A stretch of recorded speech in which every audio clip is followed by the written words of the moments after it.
A la próxima disertante y a la próxima temática, serán dos en la tarde de hoy, vacunología y biotecnología aplicadas a la salud de animales de producción, a cargo de Alejandra Capozzo, quien es investigadora principal del CONICET desde el año 2008 y jefa del Laboratorio de Inmunología Veterinaria aplicada en el Instituto de Virología e Innovaciones Tecnológicas, un instituto de doble dependencia, CONICET-INTA.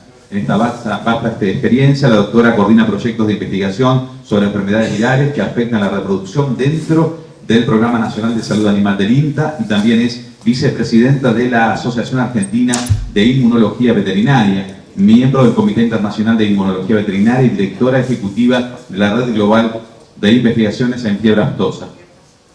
Es la investigadora responsable a cargo de numerosos proyectos nacionales e internacionales con vínculos colaborativos en Europa, África, Estados Unidos y Australia. Alejandra es licenciada en Ciencias Biológicas de la Universidad de Buenos Aires, la UBA, cuenta con título de doctora en Ciencias Biológicas también de la Universidad de Buenos Aires y realizó estudios postdoctorales en Inmunología Neonatal de la Universidad de Maryland en Estados Unidos, donde trabajó en el desarrollo de nuevas vacunas para los neonatos en presencia de inmunidad materna.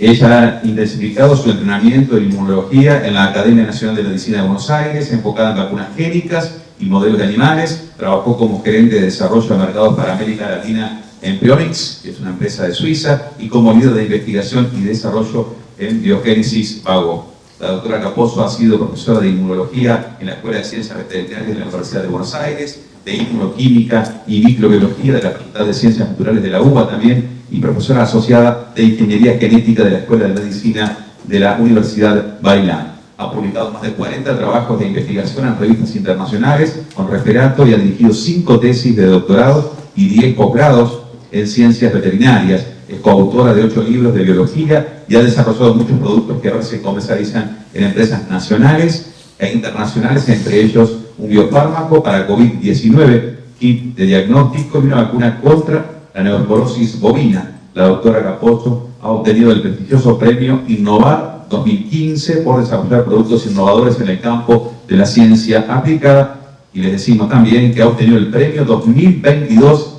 del kit multiespecie de COVID, también como premio recientemente obtenido, como decíamos, en Innovar 2022. Extenso currículum, por supuesto que hemos compartido con todos ustedes. Además es deportista, nadadora, hincha de Lanús, vive en el barrio de Núñez, en Buenos Aires. Marido, por supuesto, si eligió ese lugar, es hincha de River. Bienvenida y gracias por acompañarnos también. Bueno, muchas gracias por la presentación, que con tu voz así tan espectacular suena como wow, ¿verdad? Sí. Bien, ¿no? Bueno, vemos así modestita. Muchas gracias. Bueno, feliz cumpleaños, Patro. Muchas gracias por la invitación. Me estoy sintiendo más que cómoda. No sé si me quiero ir, estoy muy cómoda. Así que bueno, vamos a pasear por esta charla, que como yo soy medio la loca del COVID, como me vieron con la máscara, abro un poquito la puerta, soy la única, porque ustedes se van a infectar todos, pero yo no. Trabajando con COVID, quedé traumada, así que bueno, vamos a empezar.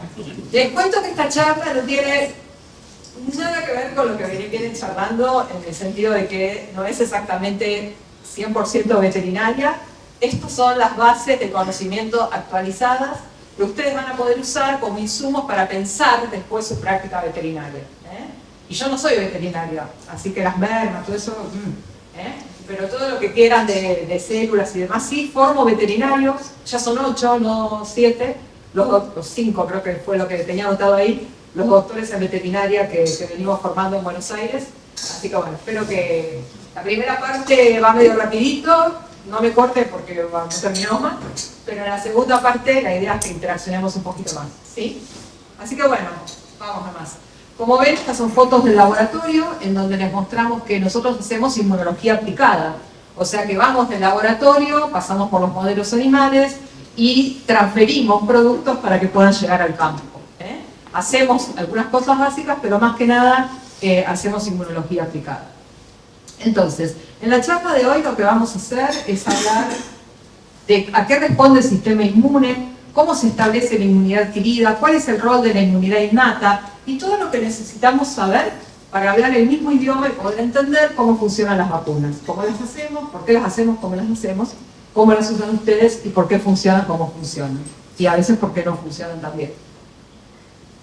Entonces, ¿cuál es el desafío de vacunar? El desafío de vacunar es, primero, desarrollar un perfil adecuado de respuesta. Nosotros decimos, hay que producir anticuerpos. Bueno, pero ¿cuáles? ¿Cuántos? Hay que producir células. Hay otra con barbijo ahí. Vamos, Mani. Muy bien. Somos dos.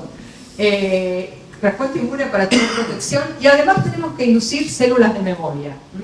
Eso es algo que queremos hacer con las vacunas. Generar memoria inmunológica. Entonces, para poder entender qué es la respuesta protectora, tenemos que ver cómo se induce la respuesta inmune protectora. Nosotros sabemos que tenemos la inmunidad innata y la inmunidad adquirida. La inmunidad innata, que es una inmunidad inespecífica, que es la que desarrolla la inmunidad adquirida. En este contacto entre las dos, la inmunidad innata que activa la inmunidad adaptativa está mediada por macrófagos y células dendríticas. La inmunidad adquirida o adaptativa tiene dos ramas, la humoral, que son los anticuerpos, la celular, que son los linfocitos T, colaboradores citotóxicos. Todos sabemos de qué se trata todo esto, ¿no? Sí, esto lo escucharon, no es nada nuevo, así que podemos ser. A mí me gusta siempre relacionarlo con lo que sería, aquí es un grupo australiano que hizo este dibujo que me gusta mucho, en donde muestra que la inmunidad innata son como los que van apagando incendios, ¿no? Los que van así haciendo control, atacando y demás.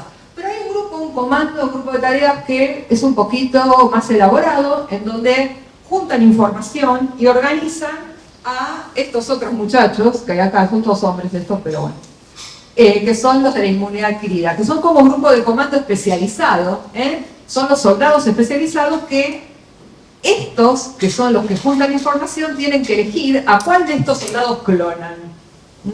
Hay uno que sirve, bueno, queremos muchos de esos, queremos todo un comando de clones que nos defiendan de las enfermedades. Y el centro de comando de la inmunidad, ese nexo, ese lugar físico en donde se conecta la inmunidad innata con la adquirida, son los linfonódulos. Y ahí es donde trabaja esta patrulla celular, le vamos a decir. En los órganos linfoides secundarios, que son los centros de comando, en donde se monta la respuesta adquirida. Esto para hacerlo de una forma muy sencillita que todos podamos entender y acordar, y ahora la complicamos. Ahí metí las células, los receptores, ahí se va complicando. Pero bueno, lo cierto es que nosotros nacemos con un pool de células vírgenes, de soldados que tienen especificidades para distintas cosas. Y son las células del sistema inmune innato, macrófagos y dendríticas, que se abrevian así. A mí me tiembla la mano, no porque esté nerviosa, sino porque ya ahí me fallaron. Pero cuando trato de poner esto así, si tomo un poco de vino no tiemblo, pero bueno, no es el caso. Entonces, de todo este pool de células, lo que va a hacer, esta célula tiene que elegir a una. ¿Y cómo lo hace? Este es el antígeno enterito, que está ahí como cuadraditos. Estas células toman los antígenos, los procesan, no sé si vieron ahí, me esmeré haciendo pedacitos, y los presentan en el contexto del complejo mayor de histocompatibilidad de clase 2 o de clase 1. Si lo hacen en el contexto de clase 1, van a activar a las células, TSD8, que son las células citotóxicas, que van a ser las que finalmente maten a las células infectadas, que las van a elegir de este pool, por eso hay una linita ahí de puntos que lo señala. Por otro lado, también van a seleccionar una célula T, si presentan en clase 2, una célula T ahí, donde van a presentar un péptido de esos chiquititos, pero además, esta célula que tomó el antígeno y lo procesó y lo presentó, le va a decir a la célula TSD4 ahí, ¿cómo le dice? No le habla, ¿no? Le manda citoquinas, que son esos mediadores químicos con los que se comunican las células del sistema inmune, que le va a decir, le va a dar indicaciones sobre lo que tiene que hacer. Vamos a ir viendo cómo. Acuérdense, esta célula también la eligió de todo ese pool con el que todos nacemos. A su vez, tenemos las células B. Las células B que también, como son de este sistema de, tenemos muchos clones con diferentes especificidades, tenemos también células B que tienen en su superficie un anticuerpo. Ese anticuerpo es capaz de reconocer al antígeno en su forma enterita. Pero las la célula B, una vez que reconoce el antígeno en su forma enterita, produce automáticamente IgM. Entonces tenemos IgM enseguida. Una célula B ve un antígeno, pumba, produce IgM. La IgM es muy poco específica, pero muchas enfermedades se resuelven con IgM. La fiebre aftosa se resuelve solo con IgM. Y tiene menos funciones mediadoras de los anticuerpos de las que todos escuchamos hablar alguna vez. Pero esta célula TSD4, que fue activada, va a los linfonódulos y ahora tenemos una célula folicular que colabora ¿con quién? Con la célula B. ¿Y cómo colabora? Porque deben haber escuchado hablar, ¿no?, de la colaboración T. Me parece como una cosa que uno repite. ¿Qué es lo que pasa? Pasa que la célula B también es una célula presentadora de antígeno. La célula B también puede desarmar estas proteínas una vez que este receptor B hizo su crosslinking, agarra, la rompe toda, saca los péptidos y ese mismo péptido. Y de esta manera, esta colaboración de la célula T con la célula B, que además tiene comunicación de citoquinas para decirle a la célula B que puede cambiar, dejarse de hacer IgM, fabricar IgG, dejar de fabricar no solo IgG, sino que bueno, mejor hagamos IgG1, hagamos IgG2, empiezan a madurar esos anticuerpos cuando ocurre esta interacción entre el linfocito T y el B. Esos anticuerpos se vuelven cada vez más afines y con mayor avidez y mayor fuerza de pegado por el antígeno. ¿Se entiende? Es como una cosa compleja, pero no tanto. En realidad, todo este sistema termina logrando que tengamos células T citotóxicas, células T que colaboran con la producción de anticuerpos.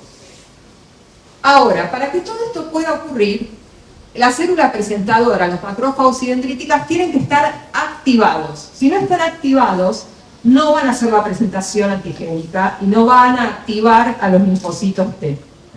Tienen que estar activados. Una vez que están activados, van a elegir una de estas células del clon, de todos los clones con los que nacemos, y se va a activar esa célula y se va a diferenciar, según cómo fue la presentación, en una célula T citotóxica o colaboradora. ¿Y qué va a pasar? La expansión clonal. ¿Se acuerdan de lo que yo les dije? Elegimos al mejor soldado y lo expandimos, y ahora tenemos muchos soldados. Y estas que están acá marcadas en rojo son las células de memoria que quedan. Por otro lado, el linfocito B, con su receptor de superficie, ve el antígeno y lo primero que produce es IgM. ¿Qué pasa después? Actúa como célula presentadora de antígeno y colabora con la célula T. Esos linfocitos B van a empezar a producir cantidades de anticuerpos, células B de memoria, que son las que tienen el reborde rojo, IgG cada vez más afín y de determinado isotipo.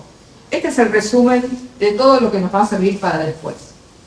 Ahora, la célula dendrítica o el macrófago activado va a presentar el linfocito T naïf, tenemos las células citotóxicas, las colaboradoras, y en el 2012 se agregaron las reguladoras.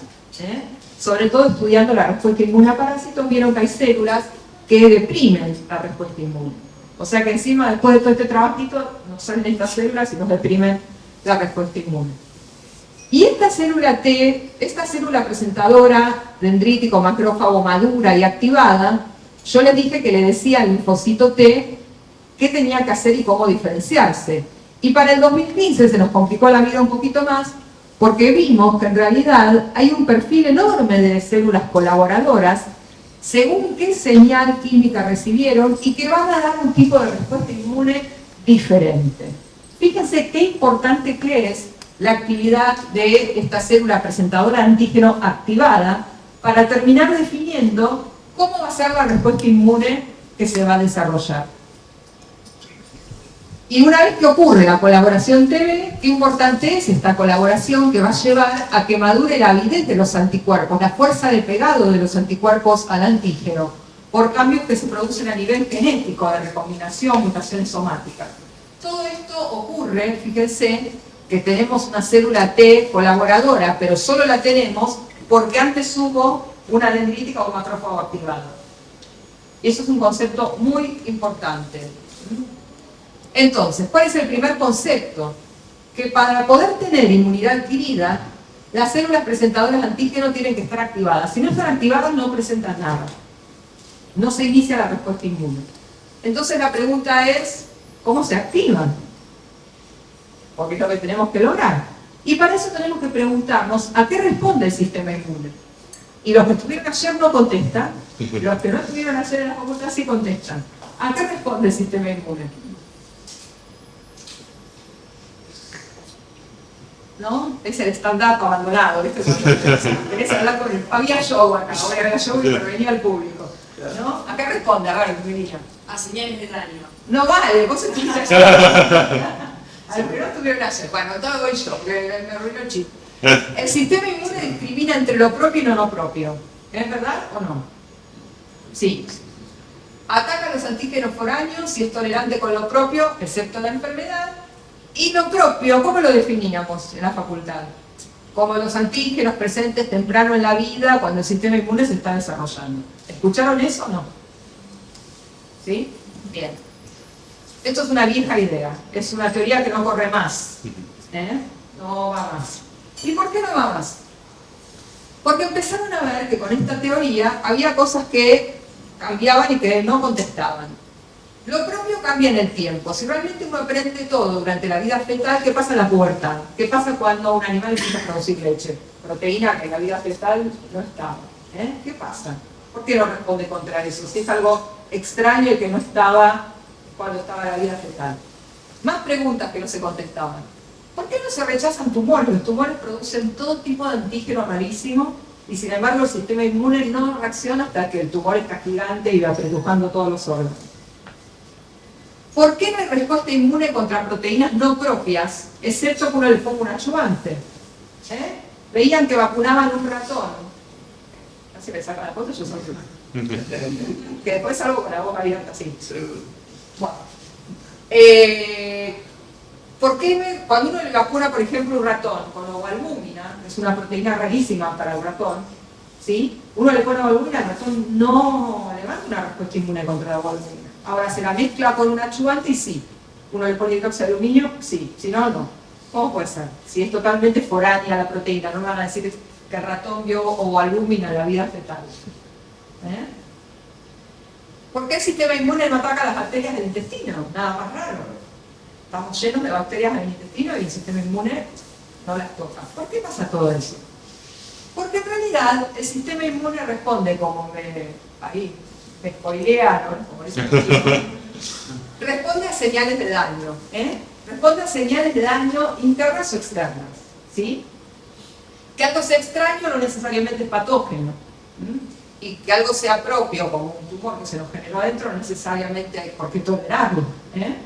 Entonces, responde a señales de daño. Esto se vio en el 2003 y para poder responder a las señales de daño, las células presentadoras de antígeno, que están inactivas, tienen receptores de señales de daño. Y una vez que reciben la señal, que está acá como estos rayos cósmicos, la célula presentadora de antígeno se activa. O sea que puede reconocer señales de daño. Esas señales de daño se llaman DAMPs o PAMPs cuando están con un patógeno. Son patrones moleculares asociados a patógenos. Todo en inglés dado vuelta. O señales de daño. Y hay muchos receptores, que son los receptores TOL, que seguro los escucharon, pero también están los RIG, los CLR, los NOD, que reconocen diferentes patrones de daño en diferentes moléculas. Ahí están. Al revés tenía que hacer. Bueno, me salió mal la animación. Pero básicamente, estos 4 receptores de señales de daño están presentes en las células presentadoras de antígenos, en la membrana, en los endosomas, que es donde se encuentran con patógenos, en el citoplasma, y son capaces de detectar, y se fueron encontrando desde el 2013 hasta el 2019, se siguen encontrando, distintos receptores de señales de daño que tienen las células presentadoras de antígeno. Entonces, cuando una célula presentadora de antígeno reconoce que entró un bicho, una bacteria, y reconoce que esa bacteria es peligrosa porque tiene señales de daño, ahí sí monta una respuesta inmune. Ahora, cuando venía la ovalbúmina solita, sin ayudante ni nada, uno se inyectó. Si uno le inyectó y el animal lo lastimó, ¿no? Le terminó haciendo un daño, se hinchó. Bueno, ahí hay un daño asociado, ¿sí? Ahora no necesitamos tener un daño real, porque sabemos cuáles son estas moléculas. Fíjense, están todas descritas, exactamente qué reconoce cada uno de estos receptores. Uno puede ir a internet y los encuentra. Los PAMs, que son los patrones asociados a patógenos, son distintos componentes que están en las bacterias, en los virus, en los hongos, en los parásitos, como manosa, simosan, glucanos, ARN de doble cadena, que no existe en nuestro organismo. Hay un montón de proteínas y moléculas, ácidos nucleicos de las bacterias y de los virus que son reconocidos como señal de daño. ¿Esto lo habían escuchado? No, no mucho. Y hay esta que me encanta a mí, que es espectacular. Que en realidad las células presentadoras de antígeno pueden reconocer lo que se llama beta-PAMS, que puso un genio, que escribió el paper de la beta-PAMS y a mí me partió la cabeza, porque no se me ocurrió. Pero en realidad vieron que cuando ponen una bacteria, por ejemplo, una Escherichia coli muerta, se inducen estas dos citoquinas. Cuando se pone una viva, se induce una inflamación, una respuesta inmune mucho mayor. Y eso es porque la célula presentadora de antígeno es capaz de detectar si algo está vivo o muerto. O sea, puede detectar si es dañino o no, y puede detectar si es vivo o muerto y reaccionar en consecuencia. Porque no hace falta hacer una respuesta inmune brutal contra algo que está muerto, pero sí contra algo que está vivo o que está matando células. Entonces, el ARN mensajero de las bacterias y el cDMP cíclico son señales que le dicen al organismo, che, esto está vivo. Tranquilamente se lo podemos agregar a las vacunas, ¿no? Y hacerlas mucho más eficientes. Entonces, ¿cuál es el concepto? Vamos a los conceptos. Las células presentadoras de antígeno cumplen su tarea si pueden iniciar la respuesta inmune y de presentar al antígeno células T solamente y solamente si sensan una señal de daño. Si no sensan una señal de daño, ni bolilla. Por más raro que sea la proteína, el propio, no propio, nada. Tiene que haber una señal de daño. Y además los macrófagos, porque se las voy a complicar mucho más todavía, son plásticos, o sea, pueden pasar de un fenotipo proinflamatorio a un fenotipo o un perfil antiinflamatorio. Esto lo vieron por primera vez en 2012, lo llaman M1, M2 por el TH1, TH2. Lo vieron en 2012 en los tumores. ¿Se acuerdan que en un momento habían empezado a hacer tratamiento de tumores infiltrando con macrófagos, ¿no? Entonces los infiltraban con macrófagos y los macrófagos rompían todo. Pero llegaba un momento que paraban de romper los muchachos y empezaban a generar vasos sanguíneos, regeneraban, y el tumor crecía. Entonces dijeron, pero pará, si nosotros le metimos a algunos asesinos espectaculares, ¿por qué ahora estas mismas células están haciendo otra cosa? Bueno, porque en realidad, si siguen destruyendo todo, es algo que no es homeostático, ¿no? Realmente las células en algún momento empiezan a reparar. Entonces, bueno, este perfil de macrófagos afectan, imagínense la respuesta inmune de las células que pueden llegar a presentar. Porque este me está tirando interferones, TNF-alfa y L12, y este otro me está tirando una respuesta regulatoria. Y luego vieron, en el 2018, que en realidad existe lo que se llama un entrenamiento de este tipo de células, que lo llaman Trained Immunity, que el día que yo lo escuché en un congreso, lloraba, porque yo lloro por básicamente, que me pareció emocionante el concepto en sí mismo, ¿no? Porque en realidad lo que ocurrió, lo que vieron es que cuando ponían monocitos macrófagos con BCG, ¿se acuerdan de la BCG? La famosa vacuna.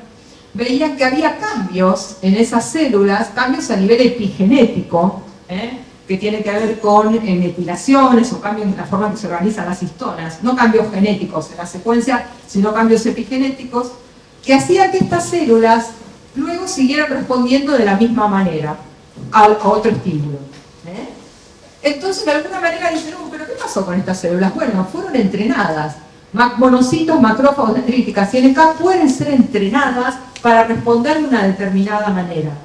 Y eso implica que esta vieja idea que teníamos de que el sistema innato no era específico y no tenía memoria, y que la inmunidad adquirida sí tiene memoria, vuelve a ser una vieja idea. Porque en realidad tenemos la memoria innata y la memoria adaptativa. Y la memoria innata tiene que ver con esa reprogramación de estas células del sistema innato que dura en el tiempo. Están estudiando lo que van a decir, ¿pero cuánto dura? Bueno, sí, yo también todos los días estoy diciendo cuánto dura. A veces son años, a veces es un año, a veces es un mes, ¿sabes? Depende el tipo de entrenamiento.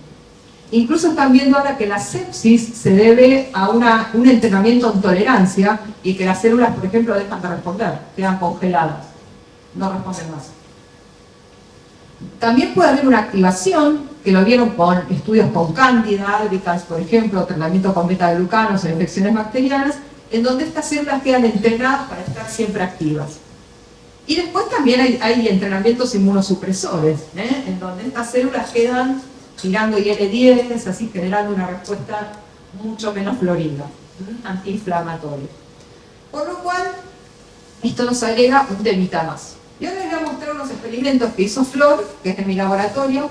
Lo hicimos en colaboración con Teresa Freire, de Uruguay, de la Facultad de Medicina, en donde nosotros no lo publicamos todavía, pero le dimos a ratoncitos un extracto de Streptococcus suis, o sea, una bacteria, y un extracto de fasciola hepática.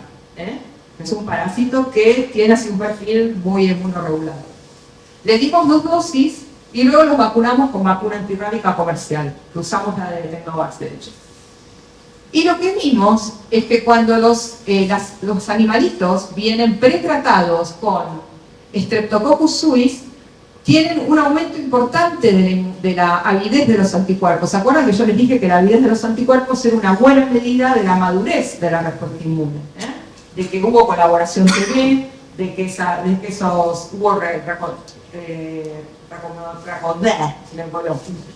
arreglos genéticos, de que hubo cambio de isotipos, y acá ven que hay un aumento importante de la avidez de los anticuerpos. Y cuando uno pretrata con fasciola hepática, uno ve que hay una disminución en la avidez de los anticuerpos, que se ve también en qué tan rápido se inducen, que es mucho más rápido en aquellos que tienen un pretratamiento proinflamatorio. Estamos ahora estudiando los mecanismos esos epigenéticos de estas células, que no se los voy a mostrar, todavía igual lo tiene que repetir, pero lo muy interesante es que cuando nosotros agarramos macrófagos del peritoneo de estos ratones que fueron vacunados, se los sacamos y le echamos el EPS para ver si hacen una respuesta inflamatoria, aquellos que fueron tratados con fasciola, fíjense que prácticamente no producen interferón gamma, pero sí producen mucha IL-10, ¿lo ven? Y aquellos que tenían Streptococcus, fíjense la cantidad de interferón gamma que producen. O sea que claramente esas células no son iguales, por más que recibieron los animales la misma vacuna, ese entrenamiento previo que tuvieron les afectó porque la presentación antigénica fue diferente. Nos queda demostrar que hubo cambios epigenéticos en esas células, que es lo que está haciendo Flor, supongo que en este momento. Pero vamos a los conceptos. Entonces, la activación de dendríticas y macrófagos condicionan el tipo de respuesta inmune específica. ¿Bien? Influyen en las células T colaboradoras y nosotros necesitamos esas T colaboradoras activadas para producir IgG, para que sea de determinado isotipo, para que tenga alta afinidad por el antígeno y para tener células de memoria. Necesitamos esto, pero para tener esto necesitamos las dendríticas activadas. Y ese es el concepto nuevo, digamos, con el que se mira la respuesta inmune. Pero no nos tenemos que olvidar que el centro de comando de la inmunidad adquirida eran los órganos linfoides secundarios, que son todos estos, que son en los lugares en los que se monta la respuesta inmune. Y esto que les voy a mostrar me encanta. Esto es robado totalmente a Facundo Batista, que es un investigador argentino que está en Estados Unidos y que escribió esto y armó este dibujito, pero está todo publicado en Science, en Immunity. Es espectacular. Esto que ven ustedes acá son los folículos en los centros germinales, y esto que ven acá en verde son los macrófagos del seno subescapular, que acá están marcados en verde su ubicación. Y estas son las fotos originales donde se interpretó este dibujito. Pero básicamente cuando uno vacuna a un animal, el antígeno llega por el linfa aferente y se encuentra con esta barrera de los macrófagos del seno subescapular, que son bien jodidos, no dejan pasar a cualquiera. Las proteínas que son muy chiquitas, muy solubles, pasan de largo. El macrófago la mira y dice, no tiene nada de peligroso, fuera. Y le gusta mucho hacer entrar a todo lo que sea particulado, porque en realidad los patógenos son de cierto tamaño. Los virus, por ejemplo, los más chiquitos tienen 40 nanómetros, como el de la aftosa, por ejemplo, y de ahí para arriba. las cosas más chiquitas en general no son patógenos. Entonces ellos reconocen cosas particulares. Y además reconocen, se encontró ahora que tienen receptores también, de estos receptores de señales de daño, que por ejemplo pegotean al C3D del complemento y cosas que vienen obsoletadas entran con más ganas. Incluso a veces algunos complejos con determinadas IgG también entran con más ganas al linfonódulo. O sea que es como la aduana. Estas células hacen de aduana de quién entra y quién no entra. Los hacen entrar y una vez que entró, están estas células dendríticas foliculares, en donde se pegotea el antígeno, y de ahí se van a pegar las células B que lo van a reconocer finalmente para formar el IgM y demás. Y si hay células específicas que ya estaban activadas previamente, el antígeno es reconocido inmediatamente y se empiezan a producir los anticuerpos por las células de memoria. Hasta acá, clarísimo, tenemos una aduana que controla la entrada del linfonódulo. No entra cualquier cosa y no entra todo con las mismas ganas. Pero una vez que entró, y este es el punto interesante, una vez que entró, estas células se cierran. Hay como una suerte de bloqueo que le dicen shutdown temporal del linfonódulo, una cuarentena. Se cierra. ¿Qué quiere decir esto? Que más o menos durante 15 o 20 días no se observa retención de antígeno, no se observa adquisición de antígeno por células B, no hay respuesta de anticuerpos, no pasa nada. Mientras el linfonódulo está montando la respuesta inmune, está cerrado la aduana, estamos laburando, estamos ocupados, tenemos que montar una respuesta inmune. Mientras eso pasa no entra nada.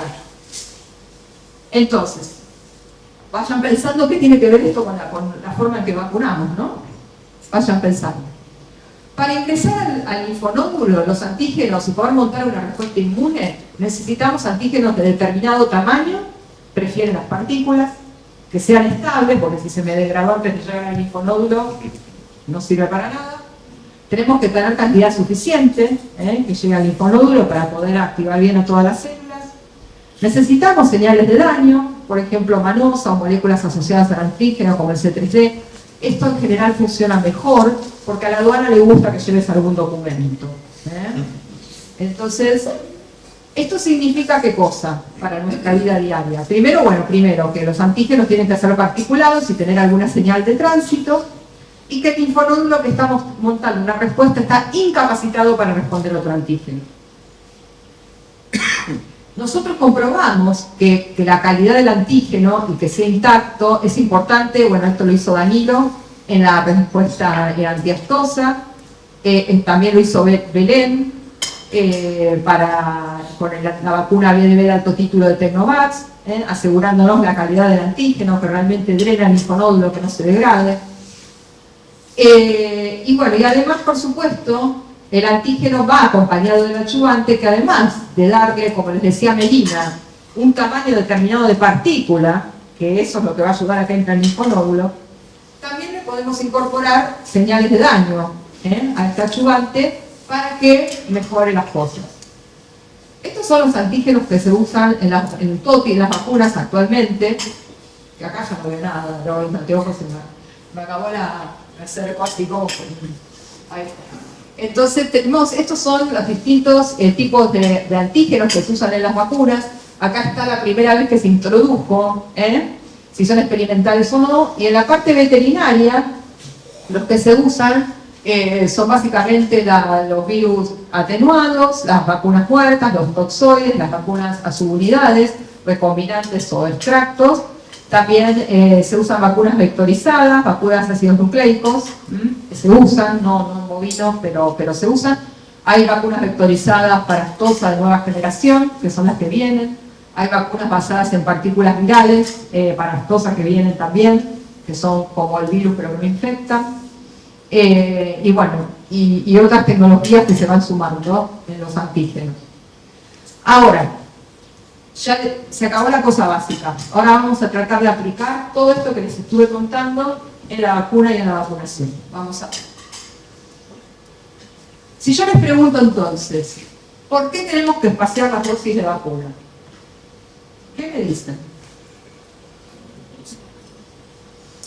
Yo les voy a decir primero una cosa, el linfonódulo puede responder a muchos antígenos a la vez. Yo le puedo dar una vacuna contra todos los antígenos que se me dé la gana, pero una vez que está respondiendo contra uno, no responde contra el otro. O sea que yo no puedo dar 2 vacunas por la misma vía en días sucesivos. No se puede. Si yo hoy me doy la vacuna del COVID de este lado, y mañana me doy la vacuna de la gripe de este lado, no estoy segura bien a dónde va a drenar, porque a veces, no sé si le digo la vacuna del COVID, pero depende de quién vacuna, ¿no? Te vacuna uno que no sabe, te la pone muy arriba y te duele el cuello. Me pasó con esta última dosis, porque drena a los linfonódulos del cuello. Te la da otro que la da muy abajo y te va a la axilar, y estás con la axilar así que te duele una semana. Pero lo cierto es que el linfonódulo en donde drenó el antígeno está laburando, está cerrada la aduana, no entra más nadie. Eso es algo que tenemos que tener en cuenta. ¿Podemos dar varias vacunas a la vez el mismo día? Sí. Al mismo momento, sí, seguramente sí. Pero una y después la otra mañana, al mismo lado, no. De hecho, la respuesta es, ¿podemos aplicar 2 vacunas a la par? Y yo les diría que en principio sí. Por supuesto, siempre hay que verificar que ambas vacunas induzcan inmunidad protectora. Y estén aplicadas a la par y no en días subsiguientes. Hay que probarlo experimentalmente. Siempre. Cuando, me acuerdo que una vez en una reunión, estaba con un profesor, que era el director del Instituto Perright, estaban todos discutiendo, pero podemos dar la vacuna aftosa con esta otra vacuna, podemos dar. Y el señor se enojó mucho, se para, golpea la mesa, un inglés, que vieron que son así, que no se mueven, y dice, do the fucking experiment, y se fue. Pero tenía razón, en realidad uno no puede tener respuestas a lo que quiera hacer si no hace el experimento. Entonces siempre el experimento hay que hacerlo, hay que buscar las citas bibliográficas. Hoy lo vimos, ¿no? Tratamientos que de vuelta ustedes pensaban que funcionaban perfecto, cuando realmente se prueban, el mito se cae. Nosotros lo hicimos, en este caso la primera autora del trabajo es Miriam, vacunamos aftosa y carbunclo o aftosa solo, porque siempre decían, no, porque una vacuna viva bacteriana no va a andar con la vacuna aftosa. Bueno, funciona igual, niveles de anticuerpos contra el cepa O, contra la cepa A, funciona exactamente igual. Acá está en bolitas blancas, aftosa y carbunclo, en bolitas negras, aftosa, ninguna diferencia. Hicimos el experimento y ahora en Argentina se vacunan juntos. Entonces ya aprovechamos que encerramos los animales, que viene el vacunador oficial para dar aftosa, también le damos carbunclo. Y ahora creo que también están dando brucelosis. ¿No, Meli? Están dando brucelosis con la aftosa. Este es un trabajo que hicimos con Rodrigo, que estaba acá esta mañana, que ya escuchó esta charla y dijo 2 veces no puedo, está buscando 2 veces. Rodrigo vino a nuestro laboratorio y trajo sus muestras y empezamos a evaluar la respuesta antiaftosa en animales que estaban infectados con leucosis, ¿no? Porque en los tambos hay una alta prevalencia de leucosis, es muy probable que uno esté vacunando a los animales y que los animales tengan leucosis. Y lo que nosotros vimos es que un animal negativo a leucosis respondía mejor en niveles de IgM y IgG1 que un animal positivo a leucosis con una sola dosis de vacuna comercial antiaftosa. O sea que sí, obviamente el estado de salud del animal, sobre todo con alguna enfermedad que al tener inmunosupresión, afecta la respuesta. A nivel poblacional, cuando ya los animales tienen 4 o más dosis, esto lo hicieron acá los muchachos veterinarios en Buenos Aires, nosotros vemos que a nivel poblacional los anticuerpos totales o la validez de los anticuerpos no es diferente si el animal es positivo o negativo a BLB, después de 4 dosis de vacuna. O sea, si uno dice, bueno, a nivel país, ¿me tengo que preocupar? No. Ahora, si yo tengo un tambo, voy a dar una dosis de vacuna antiaftosa y tengo mucha leucosis, me tengo que preocupar, y sí, si está circulando aftosa, no sé si hay algún problema cerca. Como hubo corrientes en el 2011, por ejemplo, ¿no? Que uno cree que no está, pero anda por ahí. Bueno, entonces, hasta acá vamos. Vamos a los mitos y las realidades, las cosas que dice la gente mientras se relaja y toma mate. A ver. Muchos dicen, bajaron los anticuerpos, la vacuna no sirve. ¿Escucharon eso como diciendo, sí, yo lo vacuné y de golpe le mandé a hacer serología, me viene todo negativo? O sea que la vacuna que le di no sirve para nada. No sé si lo hacen, pero en Buenos Aires esto es un clásico. Hay que ver qué anticuerpos midieron, pero supónganse que bajaron en serio.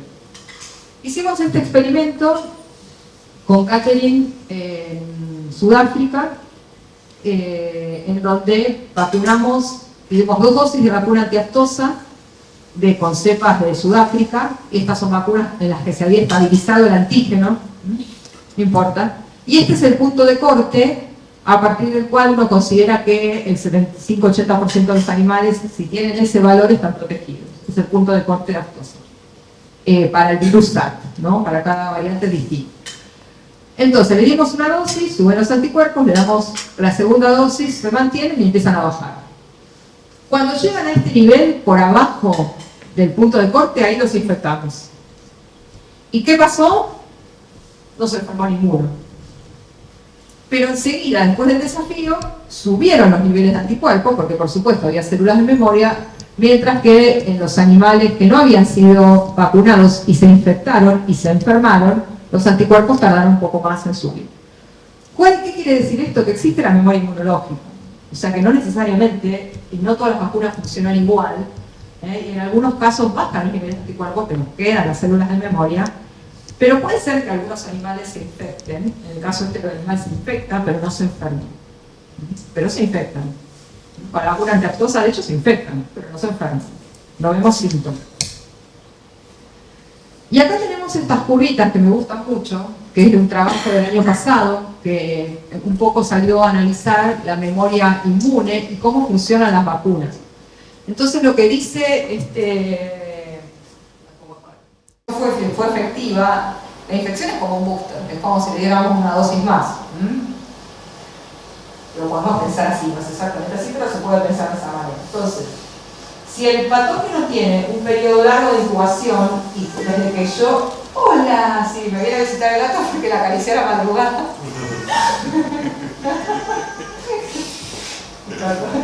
Entre el barbijo y que ando con gato, que no me estoy chiflada. Si no es ambiente veterinario. Gracias, ambiente veterinario. Bueno, la cosa es que cuando uno se expone al patógeno, pero el tiempo de incubación es largo, entonces se le da tiempo a estos anticuerpos para alcanzar el nivel suficiente para protegerlo. Si el periodo de incubación es muy corto, no le vamos a dar tiempo, entonces probablemente a su infección, aftosa es instantáneo, uno infecta de manera y pum. Entonces uno no le da tiempo suficiente y puede ser que el animal se infecte. En el caso de otras vacunas, como la de rabia, por ejemplo, que mantiene, o la de sarampión, o la de fiebre amarilla, que mantiene la inmunidad por un largo tiempo, siempre estamos por encima del nivel protectivo de anticuerpos, por lo cual probablemente no nos infectemos directamente. Pero bueno, no es todo tan lineal como uno cree. Otra cuestión es que una vez que tenemos una vacuna que es eficaz, que protege, que le pusimos el ayudante que corresponde y demás, está todo bien, la tenemos que aplicar bien. Y esto es una publicación que encontré en donde en vez de darle la vacuna donde se la tenía que dar, se la dieron más arriba y le aparecieron granulomas en el cuello al pobre animal que quedó sin poder moverse, con un poco de ataxia.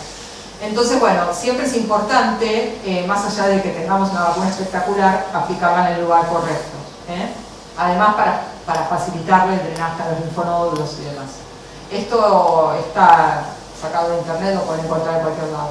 Y sí les recomiendo, ¿Puedo hacer una cosa? Sí. ¿Sí? ¿Se puede? Sí. ¿Qué pasa en eso? Porque cada vez más común, sobre todo realizar en campo,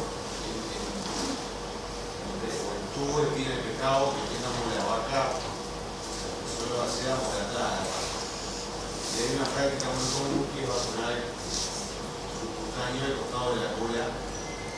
¿Qué pasa con esa reacción en esas vacunas?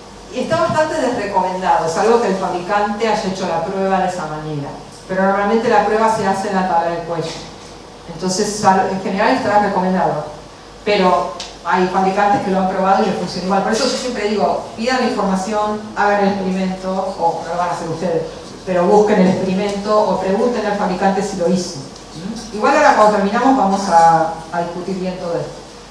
Otra de las cosas que yo les recomiendo es que lean, que entren en esta página, que es muy sencillita y que es como una especie de guía, que parece tonta, como cuando uno prende algo y le decimos no anda, y dice, ¿lo enchufó? Ah, sí, había que enchufarlo, bueno.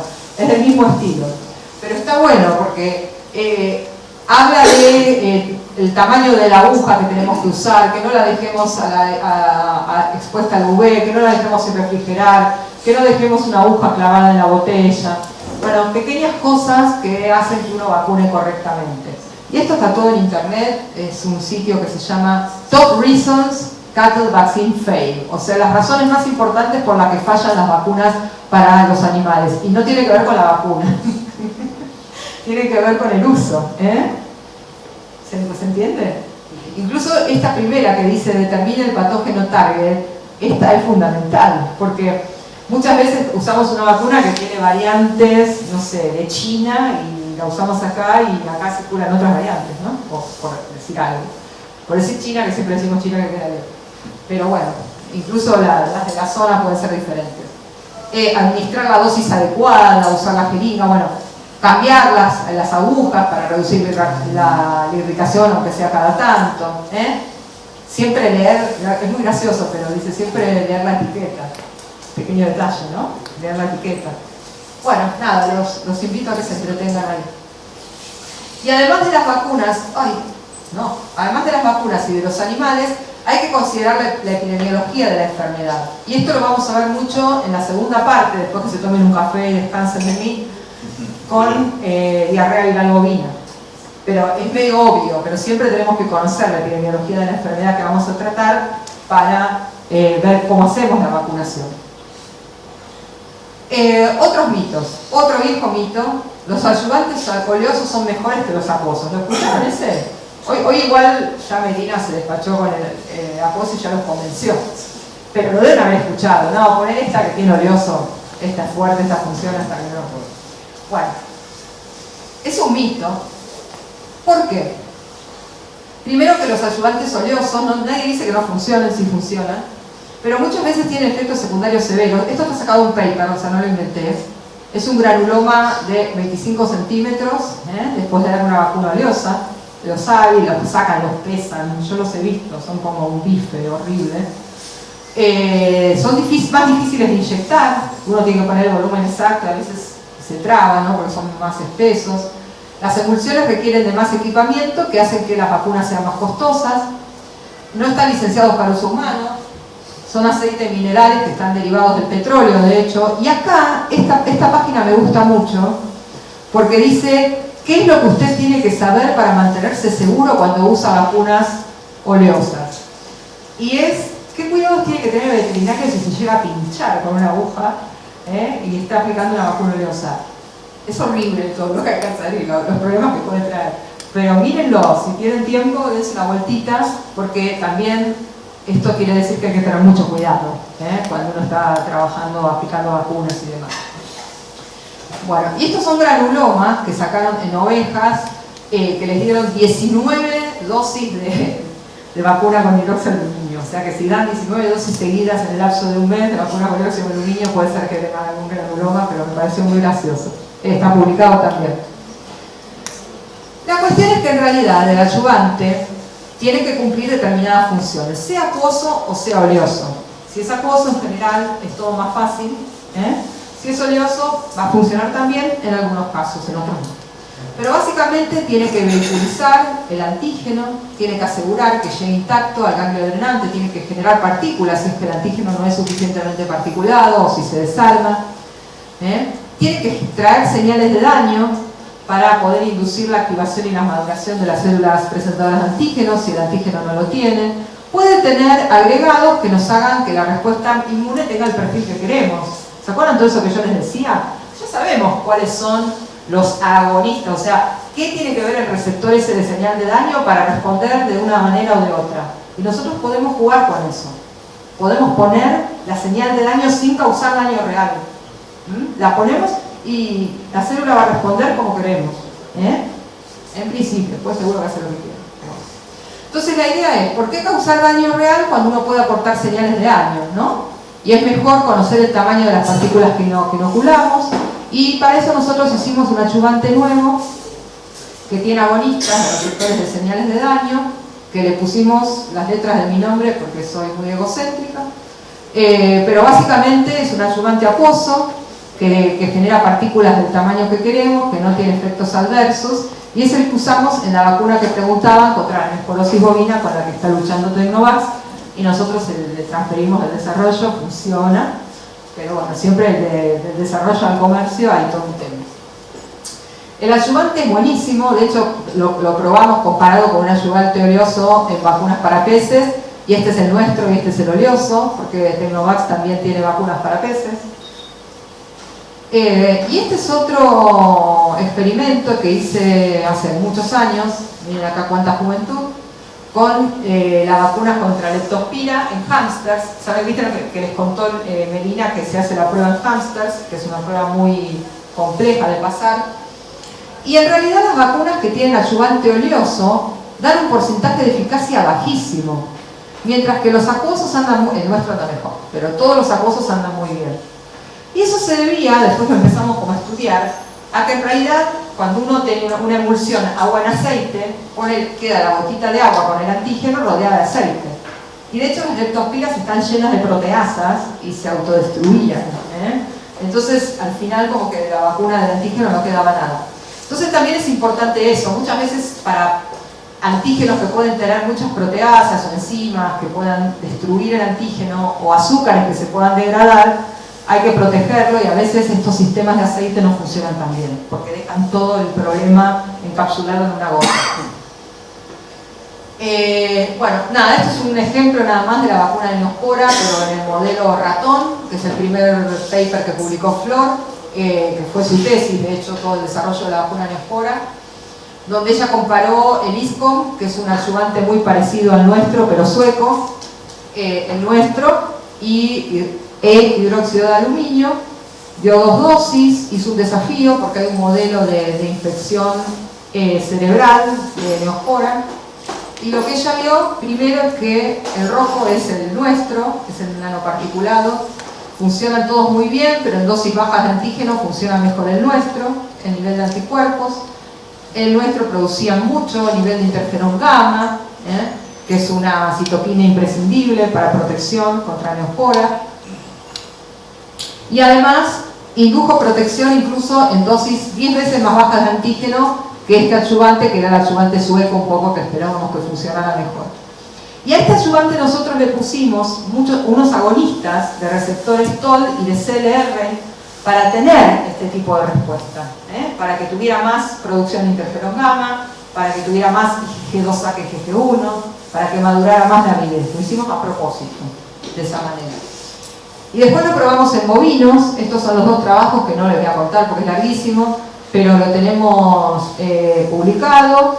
Esto es un ensayo de dosis-respuesta de inmunogenicidad en bovinos, y este es un ensayo de seguridad e inmunogenicidad en hembras preñadas, en donde vimos que a nivel de la placenta había muchos menos parásitos, taquizoiditos y demás, cuando nosotros vacunamos que cuando no.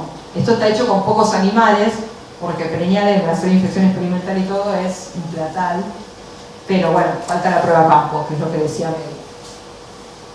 Así que seguimos. Una vez que ya tenemos la vacuna eficaz, protectora, bien aplicada, hay que ver si funciona en el campo, porque está todo muy bien, pero bueno, tenemos que monitorear. Entonces, normalmente en virología, para determinar anticuerpos, se hacen anticuerpos neutralizantes. Acá están las chicas sonrientes, pero solo para la foto, porque hacer neutralizaciones es un infierno. Necesitas flujos laminares, mucho trabajo de mirar cada pocillito, realmente es muy tedioso. Entonces, en general, esto se reemplaza por ELISAs. En el caso de aftosa, tenemos en el laboratorio, tenemos un laboratorio de bioseguridad, un P4, para poder trabajar con aftosa. Así que imagínense las ganas que uno tiene de meterse ahí, bañarse cuando sale, cambiarse toda la ropa. Realmente trabajar sobre todo con las virales y hacer inmunidad poblacional, conviene pasarse a los ELISAs. Ahora, los ELISAs te miden solamente niveles de anticuerpos en general, si hay o no hay, o cuánto hay, cuánto no hay. Y muchas veces eso no es suficientemente informativo de que se montó una buena respuesta inmune. Entonces nosotros trabajamos con un ELISA nuevo, que es un ELISA de avidez. Es un ELISA que mide si los anticuerpos maduraron, es un ensayo súper simple, de dilución única, que está validado para estas 3 enfermedades. Y ahora tenemos uno de COVID también. Y nos dieron el premio.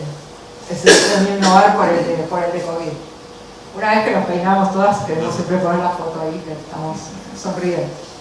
¿Cómo medimos la avidez de los anticuerpos? Les voy a contar, es técnica básica, pero como es tan sencillita, tal vez a alguno le interesa cómo se hace. Con el ELISA de avidez. Acá están las chicas en Australia, que viajo hasta allá, aunque ustedes no lo crean, para ayudarnos a poner a punto el ELISA de avidez, que van a ver que es una tontera.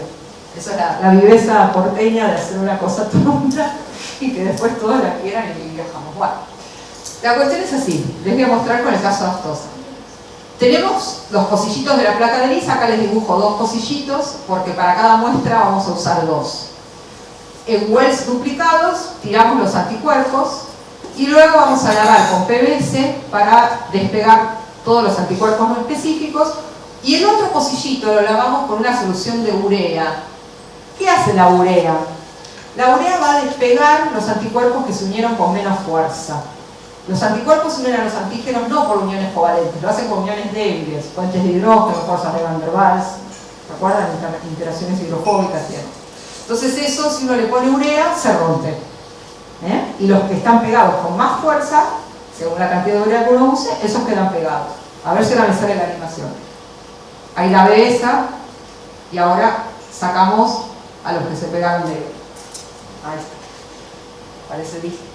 Entonces después uno simplemente revela la presencia de anticuerpos y va a tener una diferencia de color en donde la lectura es una relación entre estos 2 colores y el resultado va a ser un índice de avidez que nos va a decir si realmente hubo una buena maduración de la respuesta, porque acuérdense que la avidez mide, hicimos el switch de clase, se hizo toda la reorganización genética, ocurrió todos los arreglos que tenían que ocurrir y tengo el anticuerpo maravilloso, hubo memoria, hubo todo. O sea que con este simple ensayo uno puede realmente ver madurez de la respuesta inmune. Y de hecho, bueno, acá está Angie, que fue la que hizo las pruebas. La avidez de los anticuerpos se relaciona con protección en aftosa, incluso mejor que la neutralización. La diferencia es mucho más clara en el caso de aftosa. Y ahora esta técnica la llevamos para todos lados.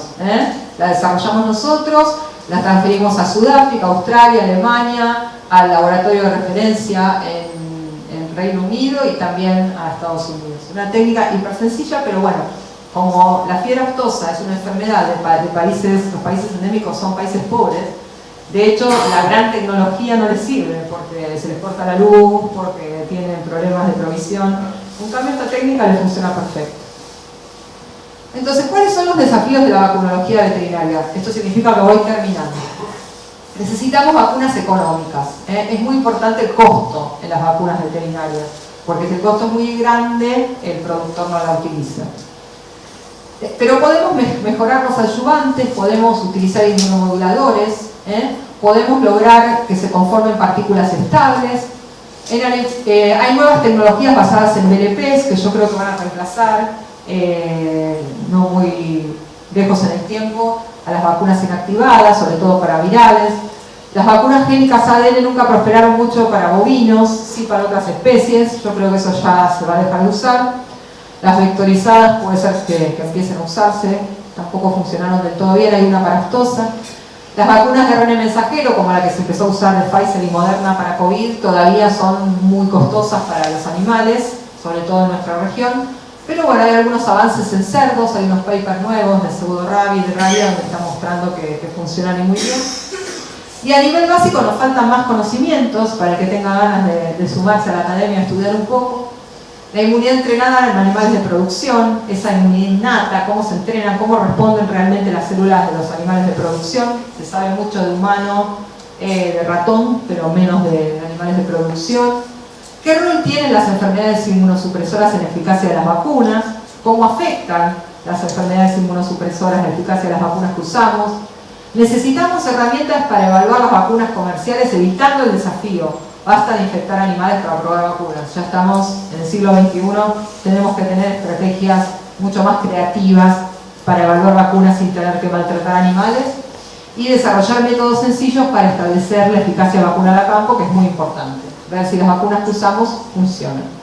Y para cerrar, les cuento los desafíos de la biotecnología veterinaria que nosotros enfrentamos y los proyectos nuevos que tenemos enfocados en mejorar la salud animal. Normalmente el gran problema ahora es la resistencia antimicrobiana.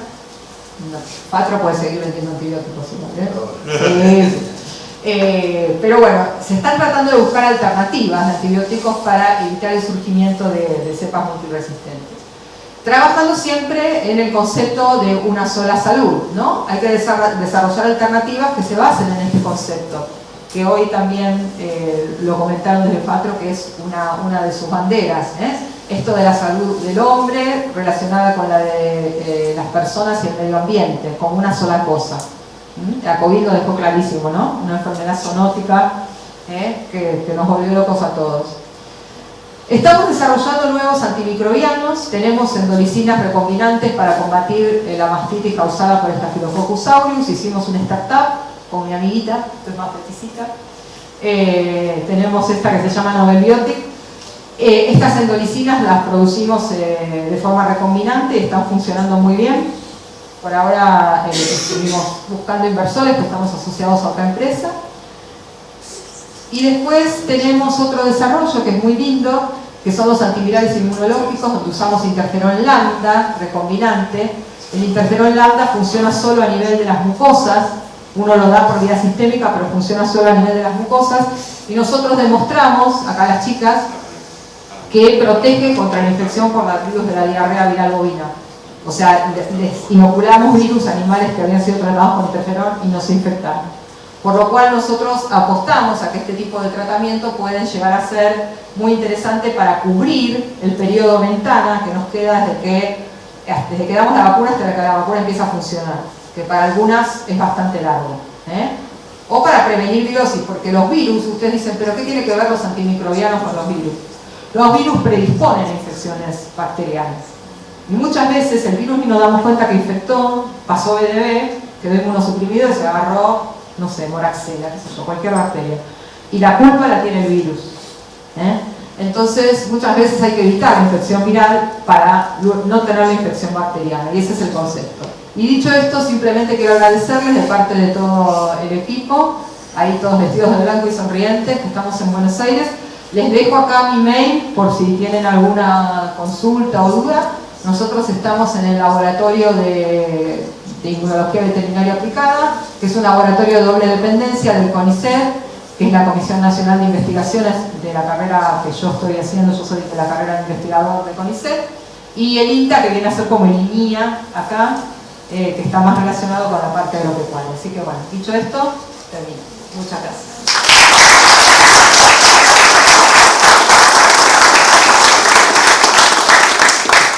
Preguntas del auditorio, consultas, aprovechamos la oportunidad. Estamos muy cansados ya. Hay un café en un ratito. Una pregunta. Hoy hablamos de la relación entre leucosis y aftosa, ¿no? O sea que manteniendo una vacunación no tenías vacuna. No. ¿Podemos asumir que con leptospira o otras vacunaciones podemos hacer el mismo razonamiento? En realidad yo te diría que hagas el experimento, pero en principio, claro. Sí, la respuesta es do the fucking experiment. hay que hacer el experimento, no te puedo decir así al final. No me animaría a decir. Además yo soy terrible para estas reuniones porque siempre me preguntan y todo, la respuesta siempre es ni. ¿Y qué voy a hacer? Pero no quiero mentir. Después en esas vacunaciones de aftosa, donde quedan los granulomas, ¿llegó ahí de suponer que llegó el antígeno al linfonódulo? Sí, drena. Eso lo recontra comprobamos. Sí, drena el linfonódulo. ¿Prendió la vacuna entonces? Sí, en realidad yo creo que van a tender a sacarlo, ¿no? Pero la verdad que lo estabiliza mucho el antígeno, la emulsión de agua en aceite. En el caso de aftosa, a diferencia de leptospira, lo estabiliza mucho. El virus es bastante inestable, sobre todo las cepas O son muy inestables. Y les digo, las de Sudáfrica, las SAP, hiper inestables. Si vos lo ponés a 37 grados en 2 horas, te queda el 80% del virus original que pusiste, en el caso de la O. Entonces está bueno vacunar en el lugar correcto para que drene rápido, y ahí tengas una buena respuesta. Y después vas a tener, por supuesto, el granuloma actúa como un lugar donde van muchas células, hay presentación, o sea, si bien hay una parte importante que ocurre en el linfonódulo, la activación de macrófagos y dendríticas ocurren también en el lugar de inyección. O sea, yo dije, este es el centro de comando, no significa que fuera de ahí no pasa nada. Ahora, si vos querés tener memoria inmunológica y querés tener switch de clase, eso sí ocurre en el linfonódulo.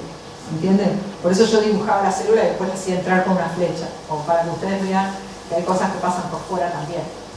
Pero en el caso de aftosa, la vacuna valiosa de hecho funcionó siempre mejor que la posa. Porque se protege mucho, yo creo que tiene que ver con eso, porque se protege mucho el antígeno, a diferencia de otras.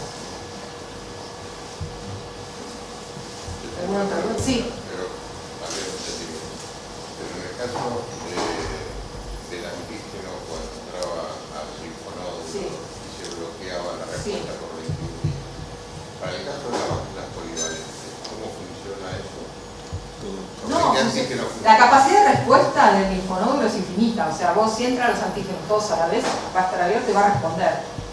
Ningún problema. El problema es que vos le des la vacuna y al día siguiente digas, uy, no, también tenía que darle le des ahí, ya no te va a funcionar. O sea, digamos, por 24 horas está abierta esa puerta. No, mucho menos. Mucho menos. Sí, mucho menos. O sea, está abierto, en algunos casos creo que es 1 hora y media, no te creas que tanto, ¿eh? Es bastante rapidito. ¿Y la movilización de todos los antígenos de una vacuna polivalente es igual? Depende cómo está particularizada. Por eso también lo que decía Melina es importante. O sea, si vos tenés realmente todo pegado a la misma partícula de la misma manera y tenés partículas como de un tamaño determinado más, probablemente sí. En otros casos no. Igualmente, 1 hora y media, si vos vacunaste bien, la idea de vacunar en el lugar exacto es facilitar ese drenaje. Es eso más que nada. Y ya les digo, cuando nos dimos la vacuna de COVID fue clarísimo, no sé si a ustedes les pasó. Pero uno me decía, ay, me el cuello duro, y otro decía, no puedo mover el brazo. Entonces, eso es porque según donde vacunaron, drenó. Es muy loco, pero es así. Entonces, por ejemplo, no sé, yo que me di la vacuna de COVID ahora a fines de abril de este lado, después al día siguiente me di la de la gripe este otro. Y me vine multivacunada al Uruguay. Si te dolió la vacuna de COVID, también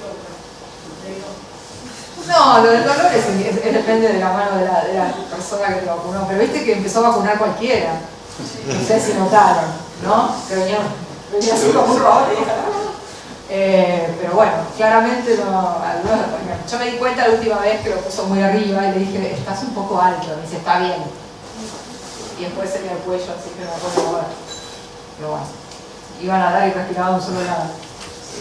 Sí. No, pero si no entendí mal, hoy comentaste de que podías dar 2 vivas y pasaba eso mismo. Sí, sí. Bueno, acá tenemos el concepto, yo por lo menos creo que como que está prohibido. No, en realidad tenés que hacer el experimento. Lo que se hizo en Argentina fue probar la vacunación antiaftosa con brucelosis, que no lo hicimos nosotros, con carbunclo lo hicimos nosotros, y nosotros vimos que no había diferencia. También te podés mirar el perfil de la respuesta, porque vos estás poniendo una vacuna viva que te va a activar, y de hecho te va a activar mucho más. Sí, sí. Tampoco está mal, ¿no? Yo a veces hasta le pongo cosas para que el sistema inmune se crea que está todo vivo. Sí. Pero hay que hacer la prueba. En general uno dice, bueno, acá, para ponerlo como una campaña nacional, hacemos la prueba, ¿no? Hacemos, total, agarrar 10 animales, probás, o no es tan difícil. Sí. ¿Se probó en alguna otra combinación de vacunas o solo en ese tipo de vacunas? No sé si tiene alguna, yo creo que se probó muchas. Esas seguro porque son de plan nacional. O sea. La consulta más común es clostridios y otras. Bueno, tranquilo. Mi consulta es, a ver si yo que trabajo en piloto, porque nosotros manejamos grandes volúmenes y tratamos de hacer ¿está el costo-beneficio? ¿Vacuno separado y le genero al animal todo el estrés del pasaje por el tubo en repetidas ocasiones o vacuno juntos y me arriesgo que no? Pero la pregunta que hace sería haciendo vacunas, por ejemplo, clostridial, respiratorio y pirata. Bueno, digo, por ejemplo, lo que nosotros sí hemos hecho separado la Respi 8, un grupo solo Respi 8, un grupo solo Clostridial 10P y un grupo Clostridial 10P más Respi 8. Y sí vimos que respondió a cada uno de los O sea, no afectó a cada vacuna. No.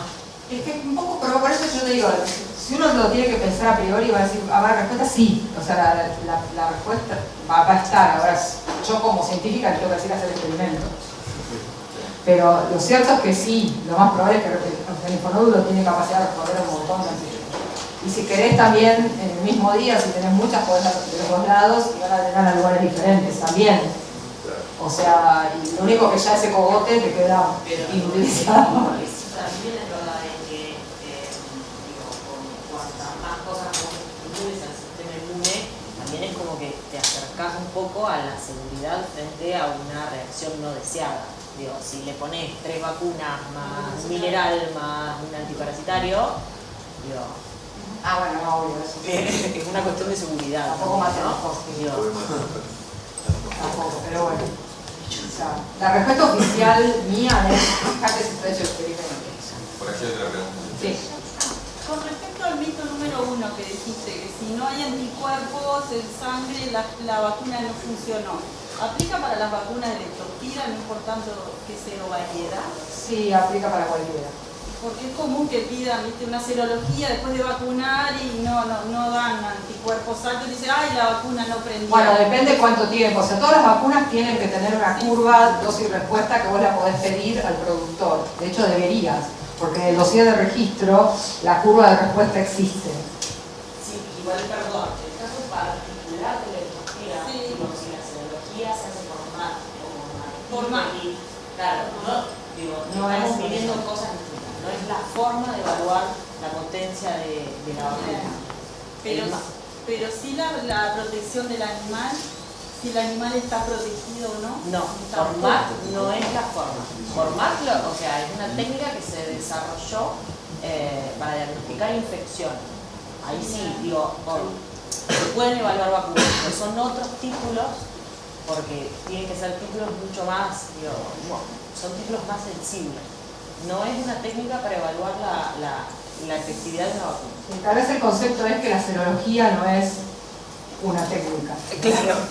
O sea, la serología tiene, uno puede medir anticuerpos neutralizantes, puede medir anticuerpos aglutinantes, puede medir anticuerpos opsonizantes, puede medir GG1 y GG2 sabidos de los anticuerpos.